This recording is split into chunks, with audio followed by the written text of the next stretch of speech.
In irregular expenditure. This means Eskom will continue to struggle to fund its operations, possibly to keep the lights on.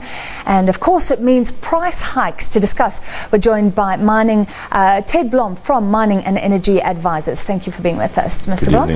So 20 billion rand in irregular expenditure, of course going back to 2012, talking about shaking the cupboard and this cleanup. But that means the auditors, the previous audits meant nothing, maybe. Absolutely. There's a hole as far as the auditors are concerned, and there's a big hole as far as senior management in Eskom is concerned.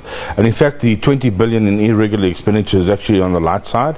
I would have thought that this new management team at Eskom would have taken the opportunity to clean the whole organization out from A to Z, and that doesn't seem to happen. So I believe Mr. Mabuza has said that there will be further rattling of the cage and more skeletons will come out.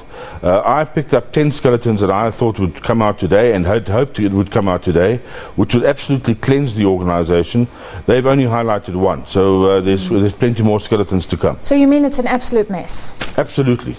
Eskom in its current state is unsustainable, and the CEO has confirmed that because he's looking to NERSA and the public, you and me, for massive price increases going forward. They are trying to clean up. Firstly, very quickly, do you have trust in the management at least? The people on board, Jabo Mabuza, the minister accountable now, Pravin Gordhan, Okay. etc. So I trust them, but I don't have confidence that they're up to the job. None of them have got industry experience, none of them have got Eskom experience, and that's why they are sort of shaking one problem loose at a time. They're boasting about firing 10 people. Well, if 10 people were responsible for 2 billion rands worth of losses, it's a crying shame. I saw more though, I think over 70, but there were 1,000 disciplinaries in April. So isn't that an attempt at least to get rid of the rot? Absolutely, but there's no sense of urgency at Eskom. At Eskom it's still business as usual. I was invited to speak at a conference in the Cape a month or so ago, and lo and behold, more than 50 people from Eskom head office had flown down and spent the whole week in hotels, 5-star hotels, at our expense. There's still no urgency within Eskom, and I would have thought that in the 6 months they'd had a chance, they would have fixed the thing up clean and properly. And the World Bank talking about job cuts needed. Tens of thousands. That is difficult. My number concurs with the World Bank. They've indicated the 66% surplus in staff. So let's clarify. So there's 66% too many staff, basically. 2 in 3 are surplus. Sure. So that's about 30,000 people. 2 in 3 are not needed at Eskom. Absolutely.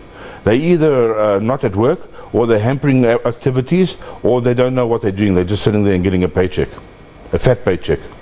Alarming. Okay, so zoning in, if you look at it, revenue has actually gone up a little bit, but the costs have ballooned. The biggest cost is debt. I mean, Eskom basically living on credit cards, 9 billion rand 2 years ago to 24 billion. And that seems to be the difference between loss and profit right now. How is that so massive?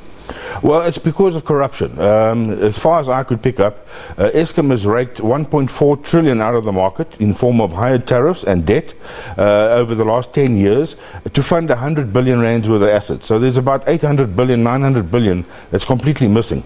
And that's what the minister needs to find out. When Mr. Ramaphosa promised a new dawn, that's what I expected. I expected a clean sweep at Eskom so we can bring back the price of electricity to 40 cents a kilowatt hour. Well, that's where it should be, without the corruption. And then we can kickstart the economy. We can create 3 million new jobs in the mining sector.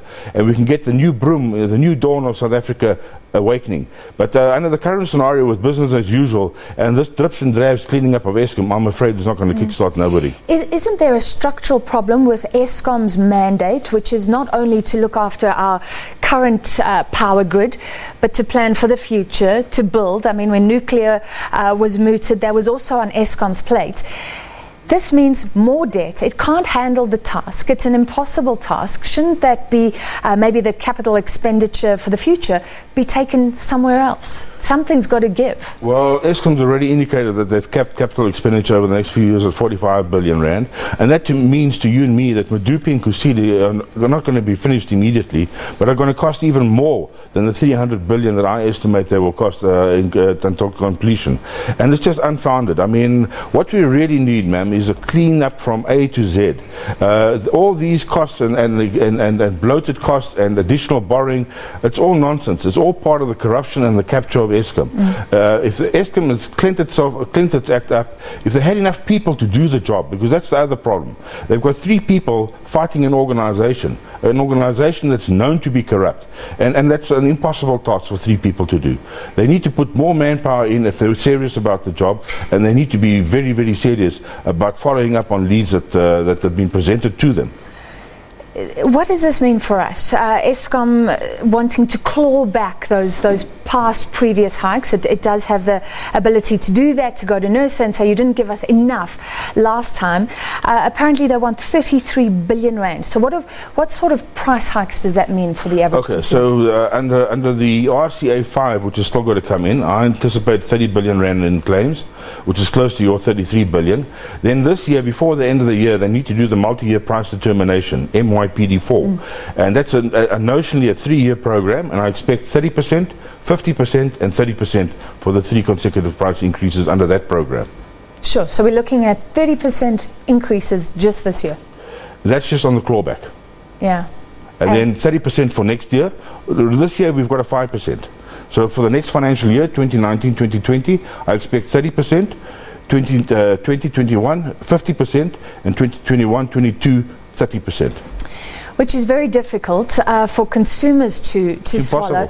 Impossible. Yeah, I mean, given the rising cost of living. So if you look at alternatives, renewable energy, a lot of people have been arguing, open up the grid, but then it's very difficult because Eskom won't be getting the revenue it needs just to sustain itself. So what's your answer to that dilemma? Okay, so I think what we need here is we need a more professional and experienced team to tackle the problem.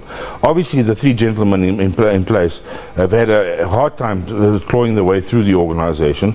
If the government is serious about cleaning up Eskom, they need to jack up the act and be very clear as to where the end result needs to be. In my terms, the end result is an efficient top 5 utility in the world with one of the lowest electricity prices, and that'll kickstart the economy and that'll give us back the benefits that have been stolen from us. But if it's doing business as usual without a massive kickstart and cleanup, well then I'm afraid we're going to bleed to death. The whole economy is going to bleed to death, you and I are going to bleed to death, and jobs will not be created. What if Jabba Mabuza said to you, you're just not being patient enough, give us time? Well, that's the problem. Eskom impacts 80% of the activities of this country or more. And there isn't time. This country and this economy is in deep, deep trouble. Our debt is at junk status. It's going to go down even further now. And we haven't got we've got the manpower to do the job.